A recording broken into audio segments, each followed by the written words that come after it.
할렐루야. 그 성소에서 하나님을 찬양하며 그의 권능의 궁창에서 그를 찬양할지어다. 호흡이 있는 자마다 여호와를 찬양할지어다. 하나님은 영이시니 예배하는 자가 영과 진리로 예배할지니라. 아멘.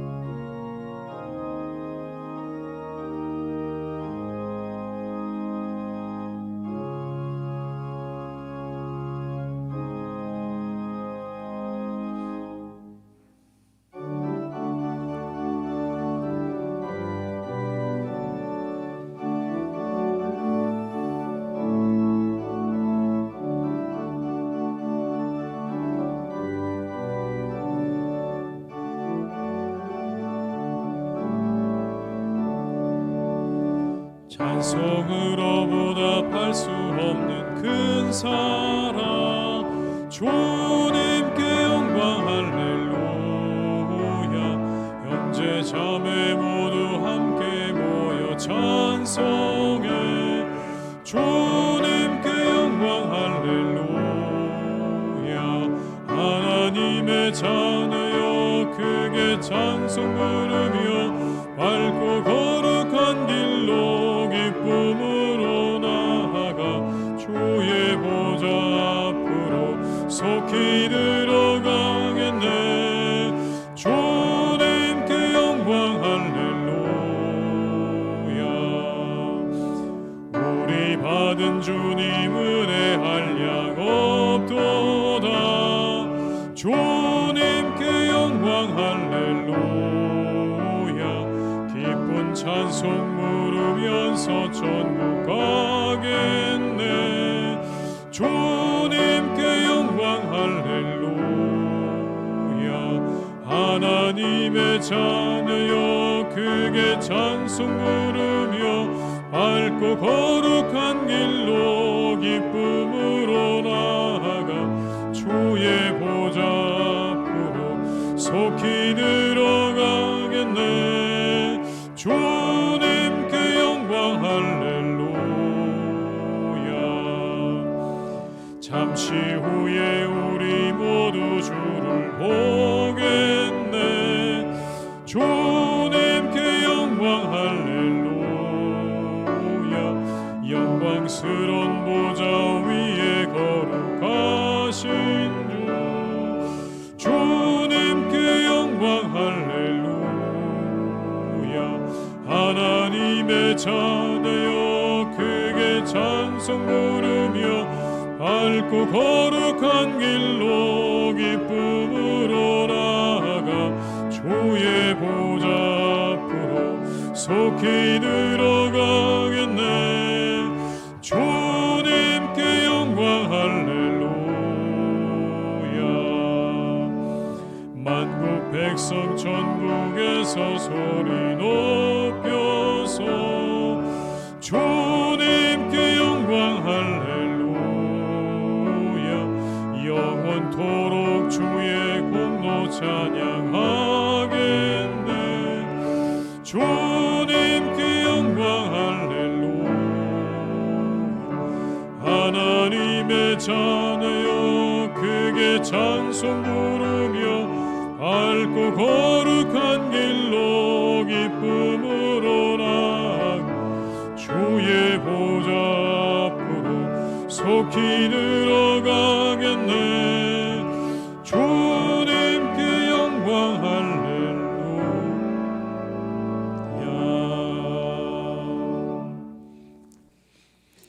성시교독은 4번입니다. 성시교독 4번입니다. 여호와여 나의 말에 귀를 기울이사 나의 심정을 헤아려 주소서.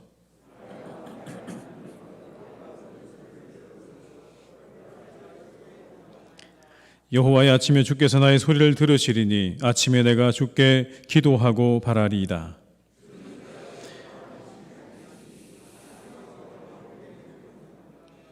오만한 자들이 주의 목전에 서지 못하리이다. 주는 모든 행악자를 미워하시며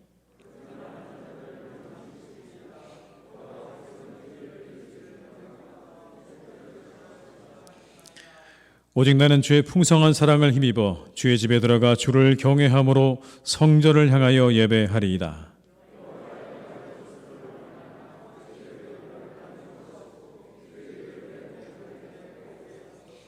아멘. 이 시간 참여 기도를 함께 드리시겠습니다.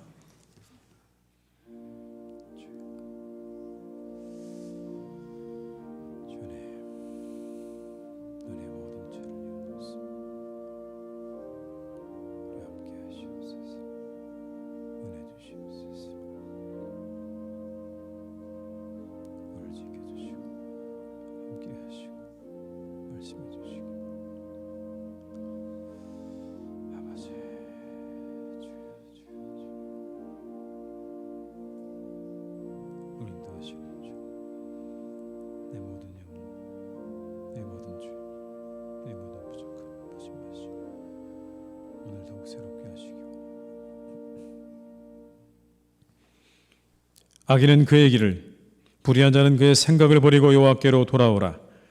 그리하면 그가 긍휼히 여기시리라. 우리 하나님께로 돌아오라. 그가 너그럽게 용서하시리라. 아멘. 나는 전능하신 아버지 하나님 천지의 창조주를 믿습니다. 나는 그의 유일하신 아들 우리 주 예수 그리스도를 믿습니다. 그는 성령으로 잉태되어 동정녀 마리아에게서 나시고 본디오 빌라도에게 고난을 받아 십자가에 못 박혀 죽으시고 장사된 지 사흘 만에 죽은 자 가운데서 다시 살아나셨으며 하늘에 오르시어 전능하신 아버지 하나님 우편에 앉아 계시다가 거기로부터 살아있는 자와 죽은 자를 심판하러 오십니다.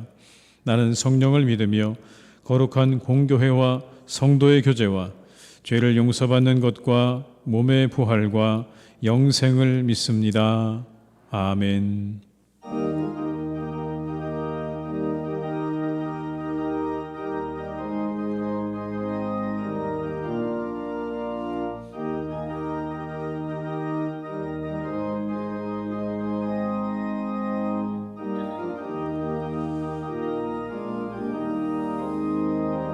모든 죄악 길에서 목자 없는 양같이 모든 사람 길 찾아 헤맨다. 자비하신 하나님 독생자를 보내사 너를 지금 부르니 나오라. 이때라 주의 긍휼 받을 때가 이때라. 지금 주께 나와 겸손하게 아뢰라. 구원함을 얻으리. 험한 십자가 위에 달려 돌아가신 주 다시 살아나셨네. 기쁘다. 죄인 구원하실 때 어서 주께 나와 그 신 은혜 구하라. 이때라 주의 긍휼 받을 때가 이때라. 지금 주께 나와 겸손하게 절하라. 구원함을 얻으리.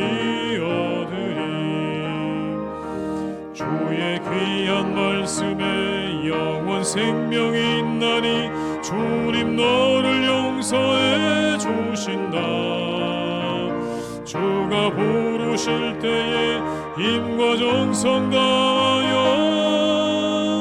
주의 은혜 받으라. 이때라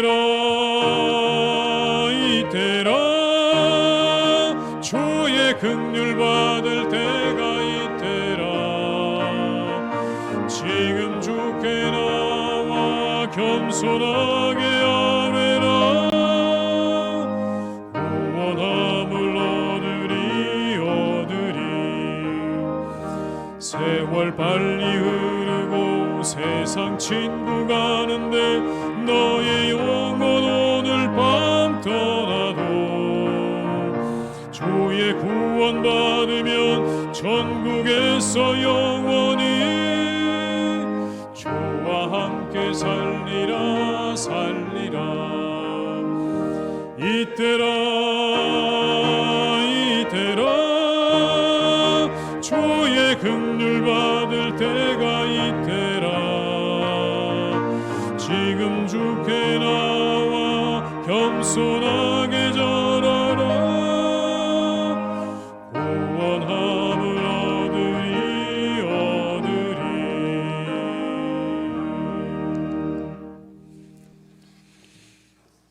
오늘 거룩한 날 우리에게 주신 하나님의 말씀은 야고보서 2장 14절로 22절의 말씀입니다. 신약성경 372면에 기록되어 있는 야고보서 2장 14절로 22절의 말씀입니다.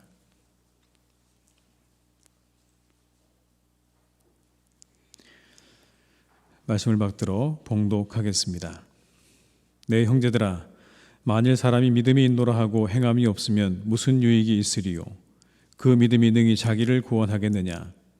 만일 형제나 자매가 헐벗고 일용할 양식이 없는데 너희 중에 누구든지 그에게 이르되 평안히 가라, 덥게 하라, 배부르게 하라 하며 그 몸에 쓸 것을 주지 아니하면 무슨 유익이 있으리요? 이와 같이 행함이 없는 믿음은 그 자체가 죽은 것이라. 어떤 사람은 말하기를 너는 믿음이 있고 나는 행함이 있으니 행함이 없는 내 믿음을 내게 보이라. 나는 행함으로 내 믿음을 내게 보이리라 하리라. 내가 하나님은 한 분이신 줄을 믿느냐? 잘하는도다. 귀신들도 믿고 떠느니라. 아, 허탄한 사람아, 행함이 없는 믿음이 헛것인 줄을 알고자 하느냐? 우리 조상 아브라함이 그 아들 이삭을 제단에 바칠 때에 행함으로 의롭다 하심을 받은 것이 아니냐? 내가 보거니와 믿음이 그의 행함과 함께 일하고 행함으로 믿음이 온전하게 되었느니라. 아멘. 시간 함께 드리는 기도로 기도하시겠습니다.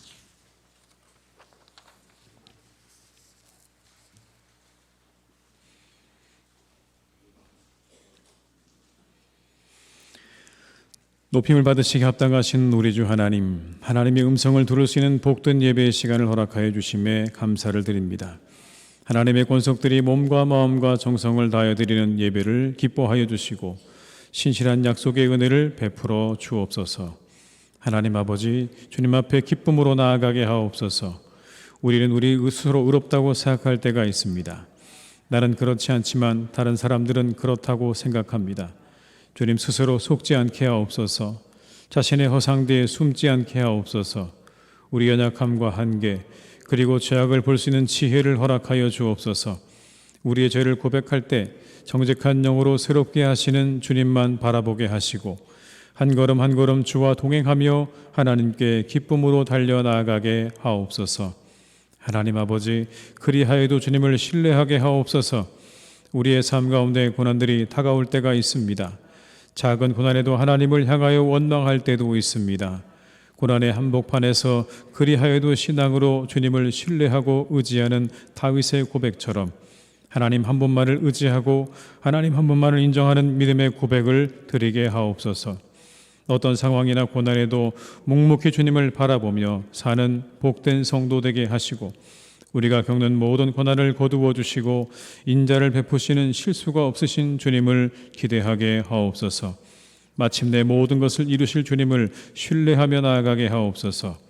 하나님 아버지, 위드 코로나 시대를 잘 살아가게 하옵소서. 위드 코로나 시대를 맞이하여 온 성도들이 교회에 나와 함께 예배드리게 하옵소서. 주님, 우리는 위드 코로나의 시대를 살아본 적이 없기에 어떤 상황이 펼쳐질지 염려되고 두려운 마음이 들기도 하지만 이 모든 것을 주께 맡기며 담대히 나아가게 하옵소서. 기도의 자리에 나와 기도할 때 주시는 용기와 지혜와 담대함의 은혜를 가지고 위드 코로나 시대 예배의 자리를 지키며 주어진 사명을 잘 감당하게 하옵소서. 하나님 아버지, 우리 교회를 사용하여 주옵소서. 하나님 나라와 의를 구하는 교회 되게 하옵소서. 빛과 소금이 되는 교회 되게 하옵소서. 온 세상에 복음을 전하는 교회 되게 하옵소서. 그리스도 안에 더욱 하나 되어 큰 부흥을 경험하는 교회 되게 하옵소서.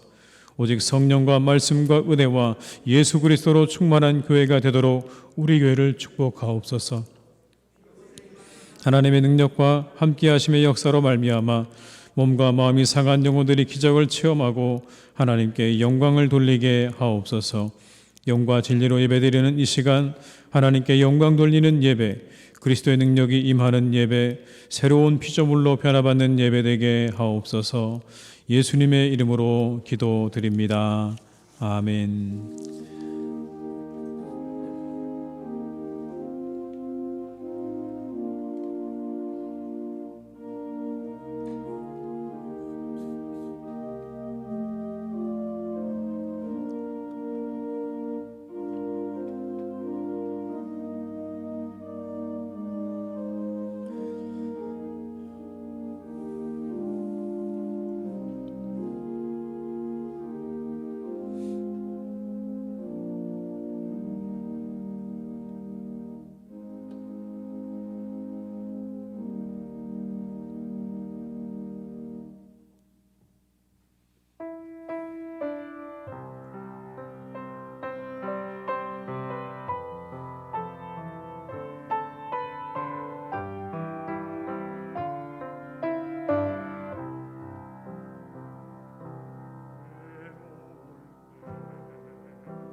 아멘. 찬송가 50장 1쪽에들 부르시면서 준비하신 예물을 드리시겠습니다.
하나님 아버지 감사드립니다.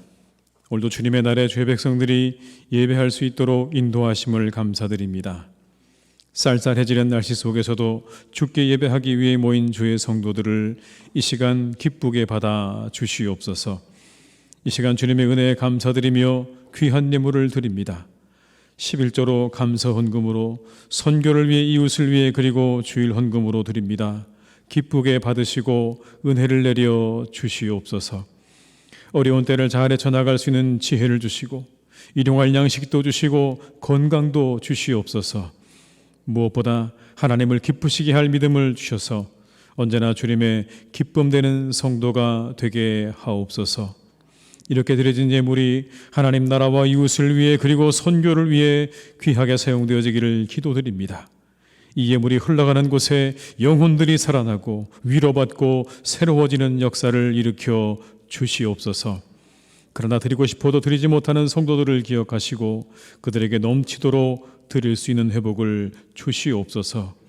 흩어져 예배하는 성도들에게 은혜를 주시고 우리 환우들에게 치유의 은총을 내려주시기를 간절히 원합니다.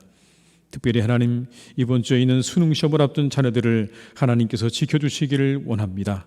그들을 지켜주셔서 끝까지 잘 달려가게 하시고 그 시험장에 최상의 컨디션을 허락하여 주옵시고 그래서 하나님 좋은 열매, 좋은 결실을 맺는 시간 될 수 있도록 주님께서 함께하여 주시옵소서. 오늘도 우리 예배를 기뻐 받으시는 우리 주 예수 그리스도 이름으로 간절히 기도드립니다. 아멘.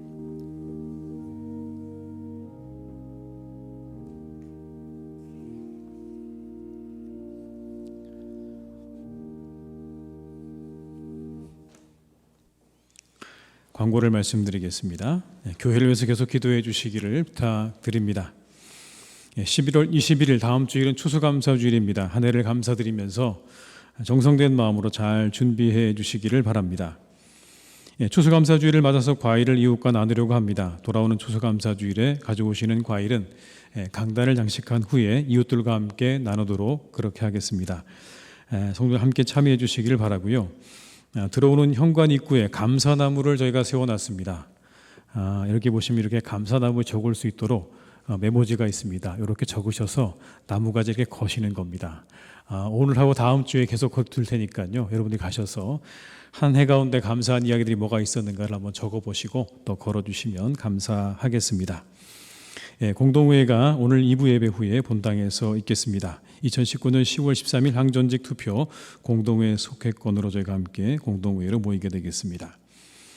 위드 코로나 1단계 적용으로 미접종자는 교회 본당 전체 수용 인원의 50%까지 가능하고 접종 완료자는 제한이 없다는 것 기억하시고 우리 성도님들 교회로 나와 주시기를 다시 한번 부탁을 드립니다. 코로나19로 어려워진 이웃 상권을 돕고 있습니다. 지역사회 섬기는 마음으로 잘 참여해 주시기를 바라고요. 다음 주일 오후 예배 시간에 추수감사주일 오후 예배 시간에 회복을 위한 음악회 제목이 스탠드 어게인입니다. 스탠드 어게인이 본당에서 있겠습니다. 성도님들의 많은 기도와 참여를 부탁드립니다. 은퇴 권사님들 여성 중창단 연습이 공동회의 후에 아동부실에서 있습니다. 22학년도 대학 수학능력시험이 11월 18일 목요일에 있습니다. 성도님들의 격려와 기도 부탁드립니다. 수험생 명단은 아래와 같고요. 당일날 수능 기도회가 본당에서 있겠습니다. 위임 예식이 은혜 가운데 잘 마쳤습니다. 성도님들의 기도와 참여에 깊이 감사드리고요. 감사의 마음을 담아서 떡을 준비했습니다. 나가실 때 한번 하나씩 가져가시기를 바랍니다. 입원하신 분과 환우들 위해서 계속 기도해 주시기를 부탁드립니다. 이상 교회 소식을 마치겠습니다.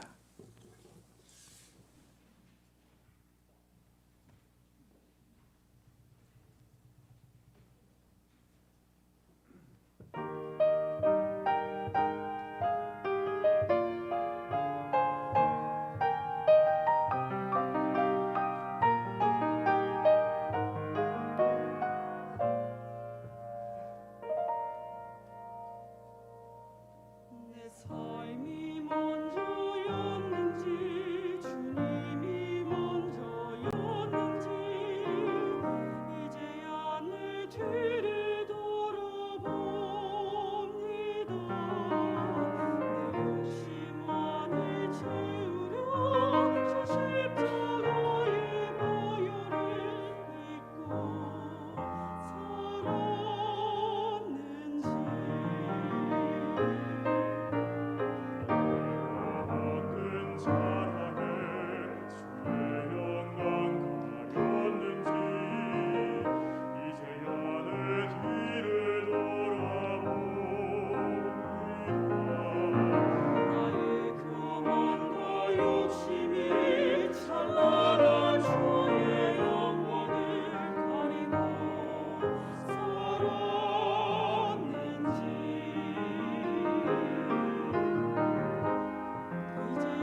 아멘. 은혜로운 찬양 감사드립니다.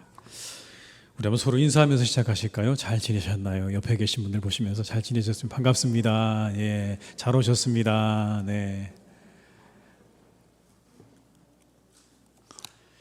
함께하신 모든 분들에게 하나님의 은혜가 함께하시기를 주님의 이름으로 축원합니다. 우리는요, 믿음과 행함에 대해서 이분법적으로 생각할 때가 많은 것 같아요. 믿음은 있는데요, 행함은 좀 어렵습니다. 제가 믿기는 하는데 행함까지 잘 모르겠습니다. 마치 이상과 현실이 다르다고 말하는 것처럼 우리가 그렇게 말하는 거죠. 믿음이 있는데 행함까지는 글쎄요. 그러나 이상과 현실이 다르다고 이상을 향한 모든 노력과 시도를 폄하하거나 무시하는 건 잘못된 것이죠. 오히려 반대가 되어야 되는 것입니다. 이상과 현실이 다르기 때문에 그 이상을 향해서 나아가는 그 모든 노력과 시도들은요, 끊임없이 계속되어져야 되는 것이고, 그 모든 것들은 칭찬받을 만한 일들인 것이죠. 믿음 역시 마찬가지죠. 믿음과 행함을 따로 놓고 우리가 그렇게 말할 수 없다고 오늘 본문에 말씀하세요. 믿음과 행함은 따로 놓고 이야기할 수 없는 것이다. 함께 가는 것이다. 함께 가는 것이다. 마치 동무와 같다. 좋은 친구처럼 그렇게 서로를 세워주고 서로를 높여주고 서로를 완성시켜주는 그런 친구처럼 그 믿음과 그 행함이 함께 가는 것이다.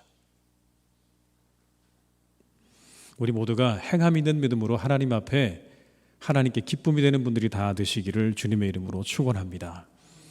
그대로 우리의 믿음은 어떤가요? 어느 정도인가요? 오늘 본문의 말씀에 의하면 귀신들도 하나님이 한 분이신 줄은 다 알고 떤다, 그렇게 말씀하세요. 이 말이 참 맞죠. 성경에 보면 마태복음 8장에 예수님께서 가다라 지방에 가셨는데 그곳에서 귀신 들린 사람 둘을 만나는 그런 이야기 나옵니다. 그들은 예수님이 누군지를 몰라봤는데 그들 속에 있었던 귀신이 예수님을 알아보았습니다. 그리고 이렇게 말합니다. 하나님의 아들이시여, 왜 우리와 상관하십니까? 왜 이곳에 오셔서 우리를 괴롭게 하십니까? 우리를 괴롭게 하시려고 이곳에 오셨습니까? 그게 그들 속에 있었던 귀신이 예수님에게 했던 말입니다, 여러분. 마태복음 8장 28절과 29절의 말씀을 제가 읽어드립니다. 또 예수께서 건너편 가다라 지방에 가시며 귀신 들린 자 둘이 무덤 사이에서 나와 예수를 만나니 그들은 몹시 사나워 아무도 그 길로 지나갈 수 없을 지경이더라. 이에 그들이 소리질러 이르되 하나님의 아들이여 우리가 당신과 무슨 상관이 있나이까? 때가 이르기 전에 우리를 괴롭게 하려고 여기 오셨나이까? 하더니 예수님을 보고 그냥 두려워 벌벌 떠는 겁니다. 그리고는 그들이 알아보고 난 후에 이제 자신들이 뭘 해야 될지도 알고 있었습니다. 이제 우리는 더 이상 이 사람의 몸속에 있을 수 없다라는 것, 이 사람들의 몸속에 있을 수 없다는 것을 알고 이제 우리가 어딘가로 떠나야 된다는 것까지 알았습니다. 그리고는 간청하죠. 우리가 돼지떼 속으로 들어가게 해 주십시오라고 간청을 합니다. 귀신도요, 예수님을 알아보고요, 자신들이 해야 할 일을 아는 정도의 믿음은 가지고 있는 겁니다. 우리의 믿음은 과연 어떠할까요? 우리에게 그만한 믿음이 있는가? 저는 우리 모든 교우들이 그 이상의 믿음을 가지고 계시다고 믿습니다. 오늘 말씀은 우리에게요, 믿고 떠는 수준의 믿음이 아니라 행함이 있는 믿음으로 나아가야 함을 말씀해 주십니다. 행함이 있는 믿음으로 가야 한다. 믿고 떠는 정도의 믿음이 아니라 그냥 그 자리에서 하나님이 계시니 내가 두렵고 떨리는구나 라고 하는 그 믿음이 아니라 하나님께서 우리에게 주시는 그 말씀을 붙잡고 행함 가운데로 나아가는 그 믿음이 되어야 한다라고 말씀하는 거죠. 그런데 왜 우리에게 행함이 있는 믿음을 갖기가 어려운 것일까요? 왜 우리가 그 믿음 따라 행하는 것이 그렇게 어려운 것일까요? 한 가지 우리가 이렇게 물어보고 싶습니다. 우리에게 정말 믿음이 있는가라고요. 나에게는 정말 믿음이 있는가? 여러분, 믿음이 있다면 우리는 행하지 않습니까? 내가 뭔가 확실하게 믿는다면 그것을 따라 우리가 행하게 되어 있습니다. 믿음이 없기 때문에 움직이지 않는 것이죠. 믿음이 가지 않기 때문에 행하지 않는 것뿐이죠. 내 마음 가운데 확신한 믿음이 생겼다면, 신뢰가 생겼다면 우리는요, 그 뒤를 따라가게 되어 있습니다. 근데 우리가 움직이지 않는다는 것, 혹시 믿음이 없는 건 아닌가라는 겁니다. 기도하지 않는 이유가 무엇일까요? 만약 하나님께서 모든 일의 주관자가 되신다고 하는 믿음이 있다면 우리 자연스럽게 기도하게 되지 않을까요? 정말 그 하나님에 대한 신실한 믿음이 있다면, 하나님께서 내 모든 것을 주관하시고 간섭하시고 이끌어 가신다는 믿음이 있다면 우린 여러분 당연히 기도할 수밖에 없습니다. 그게 맞겠죠. 그 믿음이 우리를 이끌어 갈 것입니다. 그런데 우리가 기도하지 않는다고 하는 것, 혹시나 우리에게 그런 믿음이 없어서는 아닐까? 한번 우리 심각하게 이 부분에 대해서 생각해 볼 필요가 있는 것 같아요. 행함이 있는 믿음, 행함이 있는 믿음을 말하기 이전에 그 믿음이 우리에게 있냐고 하는 것이죠. 그 행함을 이끌어가는 믿음이 우리에게 과연 있느냐? 우리가 입버릇처럼 말하지 않습니까? 행함이 있는 믿음이 되어야 하는데요, 행함이 있는 믿음이 되어야 하는데요. 그러나 그 이전에 우리에게 정말 그 행함이 있도록 만들어주는 믿음이 우리의 영혼 가운데 있느냐? 이것부터 우리가 확인해야 되는 것 아니냐는 겁니다.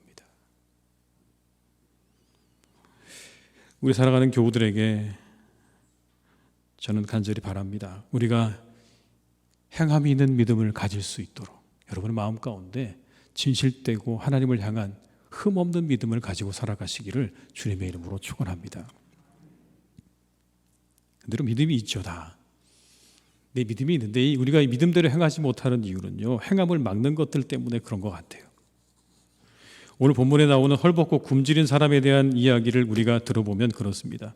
어떤 사람들이 그들을 향해서 이렇게 말하는 겁니다. 평안히 가세요, 배부르게 하세요, 덥게 하세요. 그렇게 말은 하는데 그들의 쓸 것을 주지 않는다면 무슨 소용이 있는가, 그렇게 말하죠. 가난하고 굴붓고 굶주린 사람이 있는데 그 사람들을 향해서 아무것도 내가 주지 않는다면 그게 도대체 무슨 소용이 있는가라고 묻습니다. 근데 여러분, 이 이야기는요, 단순히 오늘 본문에 나오는 이야기일 뿐만 아니라 우리가 늘 경험하는 이야기이기도 합니다. 우리의 주변을 스쳐 지나가는 사람들, 우리의 주변에 많은 사람들, 그리고 TV에 브라운관에 나오는 수없이 많은 어렵고 가난하고 힘든 사람들을 바라볼 때마다 우리의 마음도 여러분 이런 생각이 들지요. 저들의 처지가 정말 안 됐구나. 저들이 잘 되면 좋겠다. 속히 저 어려움이 떠나가면 좋겠다. 근데 그 다음에 우리에게 여러분 묻습니다. 우리는 그들을 위해서 무엇을 하고 있는가? 나는 그들을 위해서 무엇을 하고 있는가라고 하는 것이죠. 우리 안에 그들을 돕는 게 옳은 일이라고, 하나님이 기뻐하신 일이라고 생각하는 거 다 있습니다. 누군가 신앙생활하는 사람이라면 누구나 다 그런 생각을 가지고 있을 수밖에 없는 거죠. 그런데 그 생각이 실행으로 이어지는 것을 막는 것들에 대해서 우리가 생각해 본 적은 있으십니까? 무엇이 우리로 하여금 그 실행으로 나아가지 못하도록, 행함으로 나아가지 못하도록 우리를 꽁꽁 묶어두고 있는가? 혹 이런 것들 아닐까요? 그들에게 베푸는 것에 대한 안타깝고 아까운 마음들 말이죠. 그냥 아까워하는 마음. 뭔가 내가 그들을 돕는다고 하는 것이 내 것이 빠져나간다고 생각되는 아까운 마음, 그리고 그것이 손해라고 생각하는 그 마음이 우리의 행함을 막고 있는 것은 아닙니까? 또 이런 마음들이죠. 하나님께서 다 알아서 하실 겁니다. 저는 기도하겠습니다. 하나님이 다 알아서 해 주십시오라고 하는 하나님께 모든 것을 다 그냥 던져버리는 거죠. 여러분. 그런 마음, 그런 핑계. 이렇게 생각하기도 합니다. 인과응보라고요. 그들은 그렇게 살아온 삶의 열매를 지금 먹고 있는 거다. 그런데 내가 왜 그들을 도와줘야 하느냐고 하는 그런 마음도 우리 가운데 있겠죠. 이 모든 것들이요, 일종의 회피를 위한 핑계들입니다. 선한 사마리아인의 비유를 여러분 보십시오. 강도 만난 자를 피해간 제사장과 레위인을 살펴보면 그렇습니다. 그들도 강도 만난 자를 다 보았어요. 근데 피해갔어요. 심각한 상태인데 그들이 다 피해갔습니다. 근데 그냥 지나갔을까요? 누구보다 여러분 제사장과 레위인이라고 하면 나그네와 고아와 과부를 돌보아줘야 된다는 사실을 잘 알고 있는 사람들인데 그들이 그냥 그 강도 만난 사람들을 그냥 피해서 지나갔을까요? 성경에는 여러분 그들에 대한 자세한 얘기가 나와 있지는 않지만 저는 이렇게 생각해 봤습니다. 제사장은 이런 핑계를 댔을 거라는 거죠. 죽은 시체 만지는 거 부정하다. 그 사람 죽었다. 그 사람이 살았는지 죽었는지 관심이 없는 거예요, 여러분. 그냥 죽었다고 여기는 겁니다. 죽었으니 내가 그 사람 만지지 않겠다는 겁니다. 내가 죽은 시체를 만지는 거 제사장으로서 하나님께서 금하신 일이기 때문에 나는 저 시체를 만질 수 없다고 이야기하고 그냥 지나가는 거죠. 살아있는데 죽었다고 여기고 그냥 지나가는 겁니다. 그리고 하나님께 이렇게 말하는 거죠. 하나님, 저 참 잘했죠. 저 거룩함을 지켰습니다. 하나님 앞에 그렇게 핑계하고 그 자리를 비켜 지나가는 거예요. 레위인도 마찬가지입니다. 성전에서 열심히 제사장을 돕는 사람이죠. 그런데 이 레위인 역시 아무 거리낌 없이 그냥 그것을 지나가게 됩니다. 그는 이렇게 말하며 지나가지 않았을까요? 제사장도 하지 않는 일을 내가 왜 해야 하는가? 저 앞서 지나간 제사장이 하지 않은 일을 내가 왜 해야 하는가? 그리고 만약 내가 이 일을 해서 저 사람을 들쳐업고 가다가 앞서간 제사장을 만나게 되면 그 제사장이 얼마나 난처해지겠는가? 그 사람을 핑계 삼는 거죠. 앞서갔던 제사장을 핑계 삼아서 그 자리를 그냥 지나가는 겁니다. 행함의 이유를 찾는 것보다 회피의 핑계를 먼저 찾았던 거죠. 내가 어떻게 하면 이 자리를 비켜갈 수 있을까? 내가 어떻게 하면 이 행함을 하지 않고 지나갈 수 있을까? 저 사람 돕지 않고 지나갈 수 있을까를 여러분 찾았던 건 아닐까요? 예수님께서 우리에게 보여주시는 건 그런 장면 아니겠습니까, 여러분? 누가 돕고 돕지 않았다는 그런 이야기와 함께 그 이야기 속에서 우리에게 하시고 계시는 말씀은 너희들이 혹 그러고 있지는 않느냐는 겁니다. 핑계를 찾아서 그 자리를 피해 지나갈 핑계를 찾아서 그렇게 그를 돕지 않고 지나가는 게 바로 너희들의 모습이 아니냐라고 우리에게 묻는 거죠. 이와 같은 것들이 우리가 행함 있는 신앙으로 나아가지 못하도록 막는 것들입니다. 그런데 우리는 늘 믿음과 행함 사이에 서게 되죠. 어떻게 하면 우리가 그럼 행함 있는 신앙으로 나아갈 수 있을까요? 좀 더 단순해질 필요가 있습니다. 여러분, 단순해져야 합니다. 하나님 말씀 앞에서 좀 더 단순해지십시오. 조금 더 과감해지고 조금 더 단순해질 필요가 있습니다. 믿음 앞에 너무 복잡해지는 것은요, 핑계를 찾고 있는 중입니다. 내가 말씀 앞에 너무나 오랫동안 고민하고 핑계를 찾고 있다면 그 모든 과정들을 다 여러분 단순하게 만드셔야 돼요. 이렇게요. 하나님, 제가 좀 바빠서요. 생각해보니까 제가 좀 바빠요.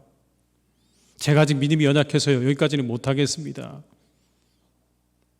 그렇게 우리가 무언가를 행하려고 나아갈 때 우리 머릿속에 온통 이러한 것들로 우리의 행함으로 나아가는 모든 길을 다 막아버리는 거죠.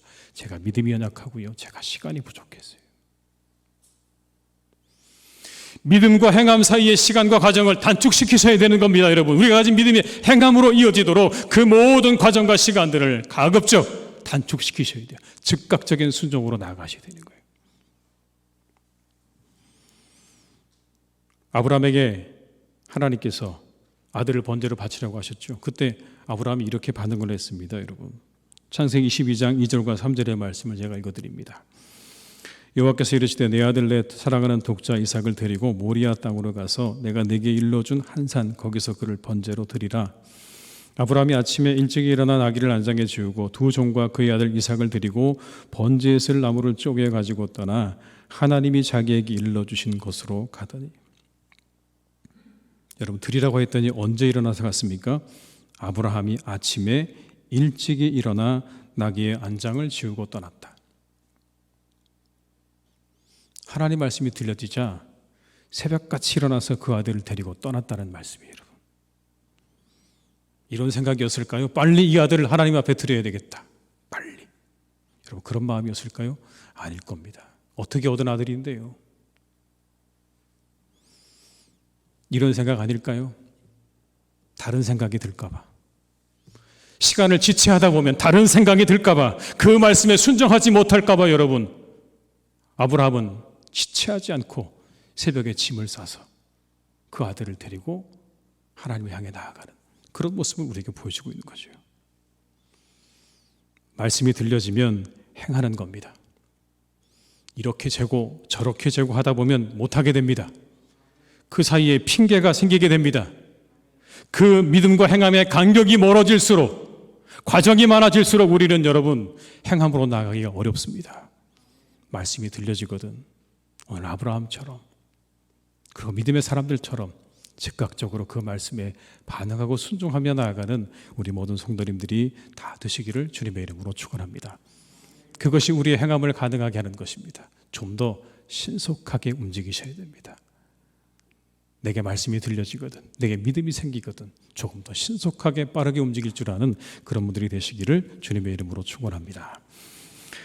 행함으로 믿음이 온전하게 된다고 성경에 말씀하셨는데요, 가장 중독성이 있고 사람들이 보편적으로 선호하는 맛이 두 가지라고 합니다. 하나는 짠맛이고 하나는 단맛이래요. 그래서 이 두 개 합쳐서 뭐라 그러죠? 단짠이라고 그러죠. 단맛은 탄수화물, 당분을 얘기하는 것이고요, 짠맛은 뭘까요? 염분을 의미하는 거죠. 사람이 살아가는데 절대적으로 필요한 두 가지의 맛입니다. 얼마 전에 방영됐던 생로병사의 비밀에 보니까 왜 이 단짠이 사람을 기분 좋게 해주는지에 대해서 자세하게 이야기를 다루었더라고요. 근데 왜 단짠이 조화를 이루는가, 이거에 대해서 설명을 하는데 이렇게 설명을 하더라고요. 짠맛 자체가 본능적으로 더 강한 단맛을 요구하도록 한다라는 겁니다.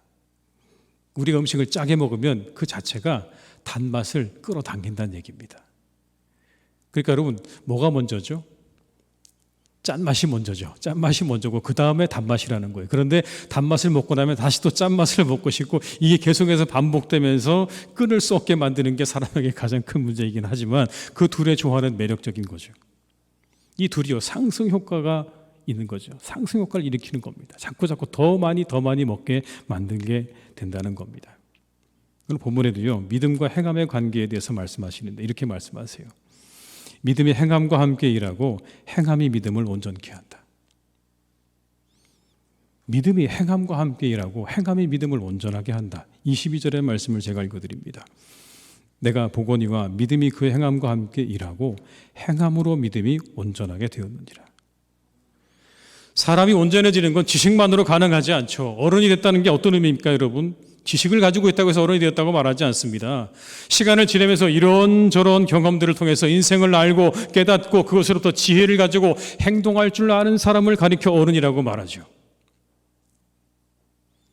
아무리 그 머릿속에 백과사전 같은 지식을 가지고 있다고 해도요, 삶의 경험이 없고 지혜가 없고요, 그 삶이 뭔가 부딪혀서 나오는 어떤 그의 삶의 지혜와 생각들이 없다면 그를 가리켜 우리가 어른이라고 말하기는 어렵습니다. 그렇게 어른이 되어가는 과정에서 사람들은 여러 가지 부딪힘 속에서 단단해지고 온전한 모습을 갖춰가는 겁니다. 뭔가를 하다 보면 부딪히게 되는 것이죠. 그 행함을 통해서 더 단단해지고 온전한 모습을 갖춰가는 것입니다. 북아메리카에 살고 있는 인디언 부족 가운데 성인이 되면 독특한 성인식을 치르는 부족이 있다고 합니다. 아이의 눈을 가린 채 먼 숲속으로 데려가서 하룻밤을 지내게 한대요. 혼자 지내는 겁니다. 여러분 얼마나 무서울까요? 어린아이인데, 아직 성인식을 치르는 어린아이인데 눈을 가리고요, 먼 숲속으로 데려가서 혼자 하룻밤을 꼬박 지내는 겁니다. 눈은 가려졌지만 소리는 다 들리잖아요. 바스락거리는 소리, 짐승의 울음소리, 바람소리, 여러분 온갖 소리가 들릴 때 얼마나 그 밤이 그 아이에게 공포스럽게 느껴질까요? 그럼에도 불구하고 그 아이는 오롯이 그 밤을 혼자 지내는 겁니다. 그리고 새벽이 되면 그 감고 있던 눈의 안대를 풀는 겁니다. 그리고는 그 밝은 햇살의 아침을 마주하게 되는 거죠. 근데 여러분 그때 그 밝은 햇살과 함께 눈에 들어오는 또 다른 한 장면이 있는데 뭐냐면 저 멀리 떨어져서 그루터기에 앉아서 자신을 지켜보는 아버지를 만나게 된다는 겁니다. 아버지가 밤새도록 그 아이를 지키고 있는 거예요. 오롯이 혼자 그 공포의 밤을 지새는 경험을 통해 단단해지는 것 아닐까요, 여러분? 그런 경험을 통해서 내가 그것을 이루어냈다고 하는 자신감과 성취감, 그리고 누군가가 내 곁에서 그렇게 나를 지켜봐주고 있었다고 하는 그 든든한 마음, 여러분 이 모든 것들이 합쳐져서 이제 드디어 성인으로 자라가는 거죠. 필수적인 겁니다. 그런 부딪힘과 깨달아가는 것들, 겪어내는 것이 성인을 만들어가는 과정인 것이죠. 그냥 머릿속으로 우리가 알고 있는 것만으로 우리가 성인이 될 수는 없는 겁니다. 성장할 수 없는 거죠. 온전해질 수 없는 거예요. 하나하나 그 모든 것들을 부딪혀가면서 그 안에서 우리가 만들어져 가는 거죠. 이처럼 믿음과 행함이 함께 간다고 말씀하고 있어요. 믿음으로 행하면 우리의 믿음이 더욱 온전해질 것이다. 우리의 믿음이 연약하죠. 부족합니다, 여러분. 그렇게 시작하지만요, 부족하고 연약한 믿음을 가지고 하나하나 무언가를 이루어가다 보면 거기서 우리가 부딪혀서 깨닫고 알게 되고 느껴지고, 그리고 우리가 한 걸음 더 나가게 되는 은혜를 경험하게 되는 거죠. 그러나 아는 것에서 멈춰 있으면, 내 머릿속에서 아는 것에서 그냥 멈춰 있으면 여러분 우리는 더 이상 한 걸음도 더 나아가지 못합니다. 그러나 부족하고 연약한 믿음이라 할지라도 그 믿음을 붙잡고 내가 한 걸음 더 발을 띄게 되면요, 다른 세상을 만나게 되는 거예요. 한 걸음 앞은요, 제가 있는 현재의 자리와는 다른 세상이에요. 다시 한 걸음 더 앞은요, 또 다른 세상인 것입니다. 한 걸음 한 걸음 부족하지만 연약하지만 그렇게 믿음을 가지고 행할 때 우리는 새로운 세상과 새로운 경험들을 통해서 우리의 믿음이 더욱 온전하게 되어지는 그런 은혜와 능력을 체험하게 되는 줄로 믿습니다. 그래서 우리는 여러분 행함으로 믿음을 키워나가시는 겁니다. 행함으로 믿음을 키워나가시는 거예요. 견고하게 한 걸음 한 걸음 더 나아가는 겁니다. 처음에는 그래서 안전한 곳으로 다니다가 후에는 어떤 곳으로도 다닐 수 있게 되는 것이죠. 어떤 상황에도 처할 수 있는 믿음과 담대함을 가지게 되는 것입니다. 최근에 대구 서현교회를 심호하다가 돌아가신 정규만 장로님이라는 분에 대한 이야기가 책으로 나왔습니다. 정규만 장로님, 대구 서현교회 장로님이신데요, 대구에 약전골막이라는 데가 있대요. 약전골목. 그 중에 활신 한의원이라는 곳이 있답니다. 50년대 60년대 전국에서 제일 유명한 한의원이었대요. 사람들이 너무 많이 와서 줄을 서야 될 정도로 아주 그렇게 유명한 한의원이었다고 합니다. 이 한의원 원장이셨던 정규만 장로님, 막대한 부를 이루셨는데 이분에 대해 사람들이 이렇게 추억을 합니다. 이분에게는 세 가지 욕심이 있었다. 믿음의 욕심, 이웃사랑의 욕심, 그리고 경제적인 욕심이 있었다. 경제적인 욕심은 왜 그랬냐면 믿음과 이웃사랑을 실천하기 위한 경제적인 욕심이었다고 그렇게 평가를 하세요. 혼자 이 교회를 지으셨습니다, 여러분. 대구의 서현교회를요, 익산에 있는 황등석이라는 그런 돌을 가져다가요, 기차로 가져다가 본인이 그 교회를 그냥 다 지으셨어요. 아주 멋지게 지으셨습니다. 생전에 세계 선교에 관심을 가지고 세계 선교하라고 그렇게 자손들에게 이야기해서 지금도 수없이 많은 그의 자손들이 해외에 나가서 세계 선교하고 있어요. 얼마나 많은 사람들을 도와주었는지요. 얼마나 많은 가난하고 힘들고 어려운 사람들을 도와주었고 교역자를 도와주었는지. 이분이 69년에 돌아가셨는데 그때 수없이 많은 사람들이 이 장례식장에 모여들어서요. 발 디딜 틈이 없었대요. 그 장례 행렬에 그분의 도움을 받았던 수많은 사람들이요. 그 앞에서 애곡하는 그런 장면도 있었다고 합니다. 근데 여러분 이분이요. 한 3대쯤 되는 신앙의 가문의 사람이 아닙니다. 이분은 그저 그 약전골목 한 구석에서 풀을 파는 사람이었습니다. 풀을 파는 정시. 풀을 팔다가 돈이 생기면 그것으로 술을 먹고 행패를 부리고 집에 들어가서 아내를 때리는 사람이었어요. 여러분 당연히 그 아내는 갈 곳이 없었겠죠. 교회밖에 갈 곳이 없었습니다. 그래서 찾아간 곳이 대구 제1교회였습니다. 그곳에 가면 은혜가 있고 그곳에 가면 편안하고 그곳에 가면 마음을 놓을 수 있었어요. 그런데 어느 날 그곳에 김익두 목사님이 부흥회를 하게 되었습니다. 잘 아시는 것처럼 김익두 목사님은요 원래 깡패이자 술주정뱅이였습니다. 근데 그 목사님이 회심을 하고 부흥 강사가 된 거예요. 와서 그 목사님이 집회를 인도하시는데 큰 은혜가 되었습니다. 은혜를 받고 밤에 집에 돌아갔는데 여지없이 남편에게 한때 그냥 얼굴로 순이 날라오는 겁니다. 뺨을 얻어맞은 것이죠. 그러자 이 부인이 이렇게 말을 합니다. 내가 늦게 와서 마음이 상했다면 이쪽 뺨도 한 대 더 때려주세요. 남편이 정신이 번쩍 들었습니다. 그리고 이렇게 묻습니다. 너 오늘 교회 가서 무슨 일이 있었냐? 쭉 이야기를 합니다. 내가 오늘 교회 갔더니 김익두 목사님이라는 분이 왔는데 깡패였고 술주정뱅이였는데 회심을 하고 목사가 되어서 와서 말씀을 전하더라. 당신도 내일 한번 같이 가보면 좋겠다. 부인의 권유를 따라서 그 자리에 참석을 하게 됐습니다. 별로 감동이 안 됐습니다. 그런데 마지막 날 목사님이 이런 설교를 했다고 해요. 여러분 한 번 사는 인생인데 기왕이면 하나님의 복을 받고 삽시다. 이게 설교의 내용이었대요. 기왕이면 하나님의 복을 받고 삽시다. 내가 이제부터 복을 받는 비결을 4가지 얘기해 줄 테니까 잘 듣고 따라 하시면 되겠습니다. 첫 번째는 뭐냐면 주의를 잘 지켜라. 두 번째 11조를 드려라. 세 번째 새벽 예배를 빠지지 말아라. 네 번째 목사님 말씀 전하면 생명처럼 여기고 그걸 지키려고 애써라. 이 4가지만 하면 여러분에게 복이 있을 것입니다. 나처럼 될 겁니다. 그렇게 말했다는 거예요. 결심을 합니다. 이 풀장수 정씨가 결심을 하는 거예요. 그래, 그럼 나도 한번 이렇게 밑바닥 인생으로 살지 말고 하나님의 복이라는 거 한번 받고 살아보자. 그 이후부터 그 목사님 말씀하신 그대로 지켰습니다. 주일이 오면 주일 가서 예배드리고 풀파는 통 옆에 조그마한 상자 하나 만들어 놓고 11점을 만들어 놓은 겁니다. 10원어치 팔면 1원 거기에다 넣고 매일 새벽을 깨워서 하나님 전에 나아가서 기도하고 목사님 말씀 들리면 그 말씀을 생명처럼 여기고 지키려고 애쓰는 삶을 살았다는 거죠. 완전 다른 사람이 되었어요. 모든 사람이 존경하고 사랑하는 장로님이 되었습니다. 그냥 여러분 하늘에서 뚝 떨어진 게 아니죠. 술주정뱅이에요. 그리고 아내를 때리는 그런 사람이 모든 사람들이 존경하는 장로님이 되는 그 시작에 바로 여러분 이 4가지가 있었습니다.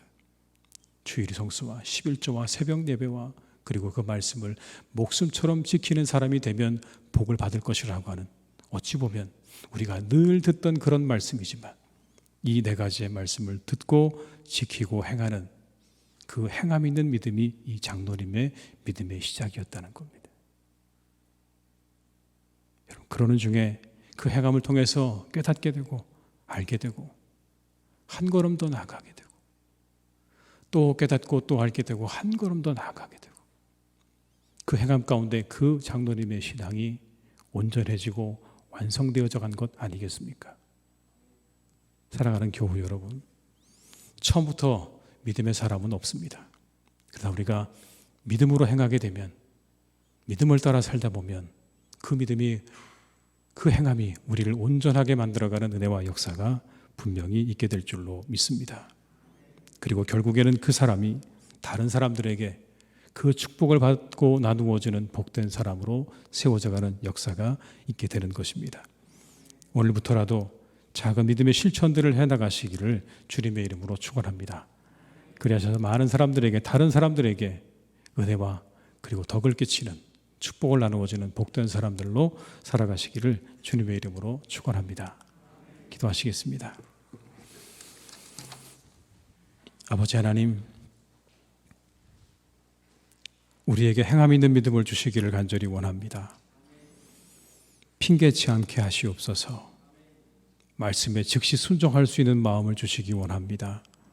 이리저리 하나님 그 말씀을 피하려고 하는 우리 되지 않게 하시고, 오직 말씀이 들려질 때에 우리가 순종하며 나아갈 수 있기를 간절히 소망하오니, 우리 교우들 한 분 한 분 그 말씀 따라 믿음 따라 행함 있는 믿음의 사람들이 다 되게 하여 주시옵소서.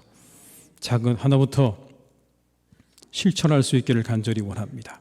잘 실천하여서 믿음이 완성되어져 가고 믿음이 이루어져가는 놀라운 은혜와 축복을 경험케 하시고, 그 믿음을 통해서 다른 사람들에게 축복의 통로가 되어지는 복된 분들이 되게 하여 주시옵소서.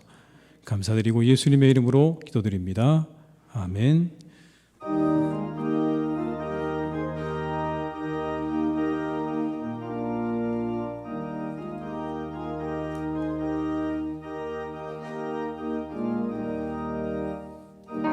말씀 듣고서 준행하는 자는 반석 위에 돋았고 집을 지은 같아. 비가 오고 물나며 바람 부딪혀도 반석 위에 세운 집 무너지지 않네. 잘 짓고 잘 지세 우리 집 잘 지세. 만세 반석 위에다 우리 집 잘 지세. 주의 말씀 듣고도 행치 않는 자는 모래 위에 돋았고 집을 지은 같아. 비가 오고 물나며 바람 부딪힐 때 모래 위에 세운 집 크게 무너지네. 잘 짓고 잘 지세. 만세 반석 위에다 우리 집 잘 지세. 세상 모든 사람들 집을 짓는 자니 반석 위가 아니면 모래 위에 짓네. 우리 구주 오셔서 지은 상을 줄 때 세운 공로 따라서 영영 상벌 주리. 잘 짓고 잘 지세 우리 집 잘 지세. 만세 반석 위에다 우리 집 잘 지세. 지금은 우리 주 예수 그리스도의 은혜와 아버지 하나님의 크신 사랑하심과 성령님의 통하심 인도하신 은혜가 이 시간 하나님 앞에 예배하며 행함이 있는 믿음을 가지고 살아가기로 다짐하고 세상으로 나아가는 우리 모든 교우들과 그 일터와 가정 위에, 우리 교회 위에, 이 나라와 민족 위에, 온 세상 위에 이제와 영원토록 함께 하시기를 간절히 축원하옵나이다. 아멘.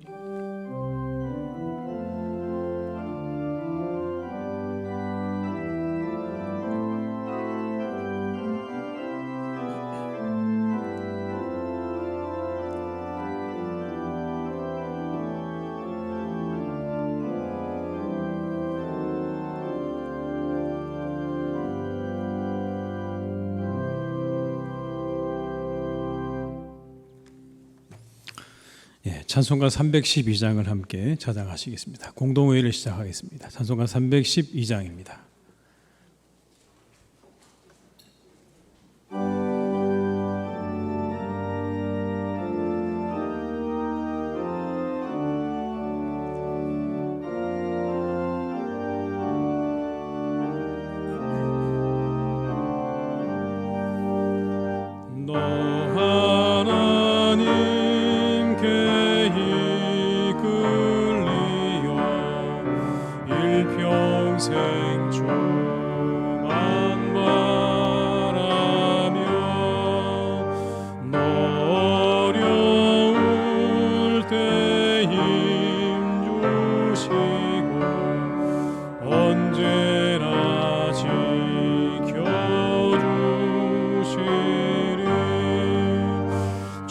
크신 사랑 믿는 자 그 반석 위에 서리라.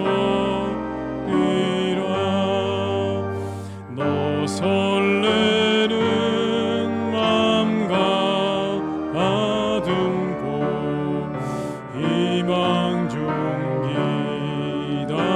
기다리면서 은혜로 신주 위에 뜻과 사랑에 만족하여라. 우리를 불러주신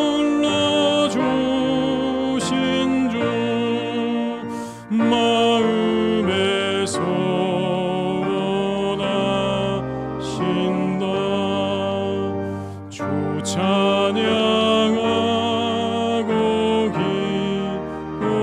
기도하며 내 본분 힘써나가라.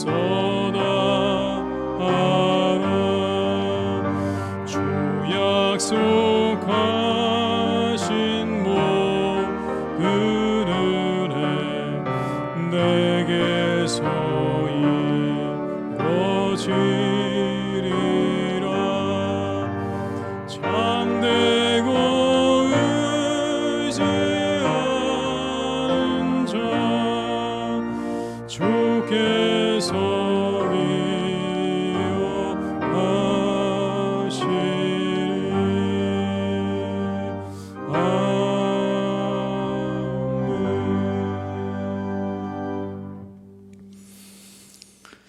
오늘 시간에 주신 하나님 말씀은 에베소서 4장 2절로 3절의 말씀이 되겠습니다. 에베소서 4장 2절로 3절의 말씀입니다.